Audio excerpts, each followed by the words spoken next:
Mujaddid Media.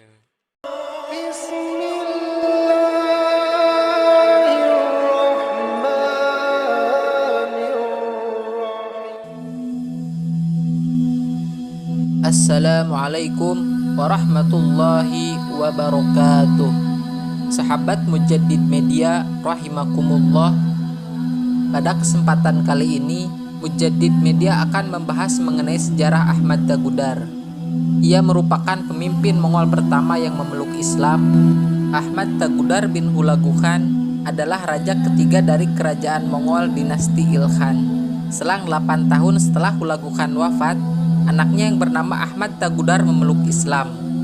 Hulagu wafat pada tahun 663 Hijriah atau 1275 Masehi. Ahmad Tagudar memeluk Islam setelah menduduki tahta tertinggi kerajaan, tepatnya pada tanggal 26 Muharram tahun 681 Hijriah. Ia menggantikan saudaranya Abaka Khan. Ahmad Tagudar adalah anak ketujuh dari Hulagu Khan. Saat ayahnya melakukan ekspansi ke Iran, Irak, dan Syam, Tagudar sedang berada di Cina. Ia datang ke Iran di masa pemerintahan saudaranya Abaka untuk membantunya mengurusi pemerintahan. Tagudar tidak mengumumkan keislamannya hingga ia menguasai tahta raja. Barulah disematkan nama Ahmad pada namanya. Ialah orang Ilkhan pertama yang memeluk Islam.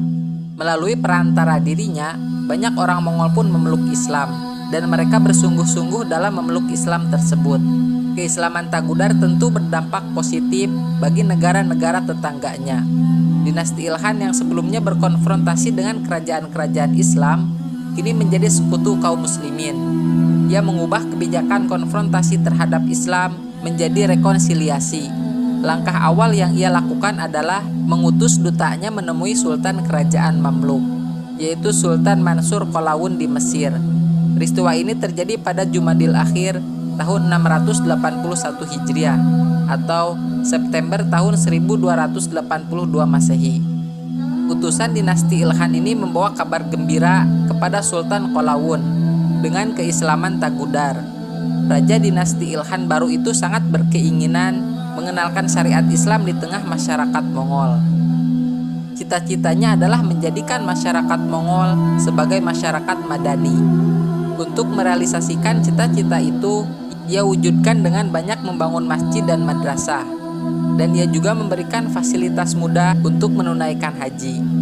Pada bulan Ramadan tahun 681 Hijriah atau Desember tahun 1282 Masehi, Sultan Qalawun membalas surat Tagudar. Ia memberi ucapan selamat atas keislamannya, memuji kesungguhan dan usahanya untuk menerapkan syariat Islam. Sekaligus dalam kesempatan itu, Sultan Qalawun mengajak Sultan Tagudar bersedia berafiliasi dengan Mamluk, berjihad menghadapi pasukan salib. Raja-raja Mongol seperti Raja Chagatai, Raja Golden Horde, dan Raja Khan Agung mendengar perubahan yang terjadi di Ilkhan. Tentu kebijakan Tagudar tidak mereka sambut baik. Mereka melaporkan kepada Khan Agung, penguasa tertinggi dinasti-dinasti Mongol, yaitu Kubilai Khan. Mereka menganggap surat penyurat Tagudar dengan Sultan Mamluk sudah keluar dari kebijakan Dewan Kerajaan Mongol, dan tindakan itu dipandang bertolak belakang dengan kebijakan dinasti-dinasti Mongol lain terhadap wilayah Syam dan Mesir, khususnya terhadap Daulah Mamluk. Dinasti-dinasti Mongol pun bersatu menghadapi Tagudar. Pasukan Mongol itu dipimpin oleh keponakannya, yaitu Urgun bin Abaka Khan. Urgun menyiapkan kamp pasukannya di Khorasan dan disokong oleh Khan Agung Kubilai Khan. Bergeraklah pasukan Urgun untuk memerangi pamannya pada tanggal 3 Safar tahun 683 Hijriah, bertepatan dengan tanggal 21 April tahun 1284 Masehi.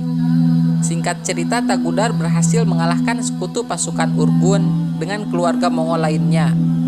Kemenangan Tagudar tentu tidak diharapkan oleh kerajaan-kerajaan Mongol lainnya. Mereka bersatu untuk melengsarkan Tagudar dari puncak kekuasaan dinasti Ilkhan dan membebaskan Urgun dari tawanan. Saudara Tagudar, Hulagu bin Hulagu, mengumumkan pemisahan diri wilayah Iran atas kekuasaan Tagudar. Dengan itu Urgun pun berhasil dibebaskan. Pangeran-pangeran yang loyalis Tagudar pun banyak dibunuh. Sebagian lagi lari dari Khorasan menuju Azerbaijan. Mereka berharap bisa bersatu membentuk pasukan untuk kembali menuntut balas atas pengkhianatan Hulagu. Keluarga kerajaan Mongol sepakat mengganti Hulagu dengan Urgun menjadi penguasa wilayah Iran. Urgun pun segera menyiapkan kembali pasukannya untuk menghadapi sang paman. Sebelum tiba di Azerbaijan, sejumlah loyalis Tagudar dan Tagudar sendiri datang menyerahkan diri kepada Urgun. Mereka ingin berdamai karena melihat besarnya kekuatan Urgun yang berdampak besar kepada rakyat Ilkhan. Namun Urgun malah mengeksekusi Tagudar. Padahal ketika Urgun kalah dan tertangkap oleh Tagudar, Tagudar tidak mengeksekusi Urgun.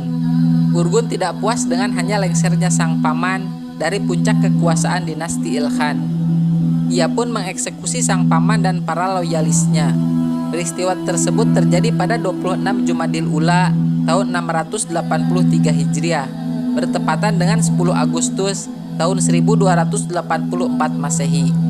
Ahmad Tagudar adalah seorang yang berjasa besar dan mengorbankan hidupnya untuk memperjuangkan Islam.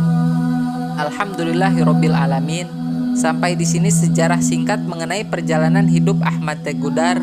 Mudah-mudahan bermanfaat. Wassalamualaikum warahmatullahi wabarakatuh.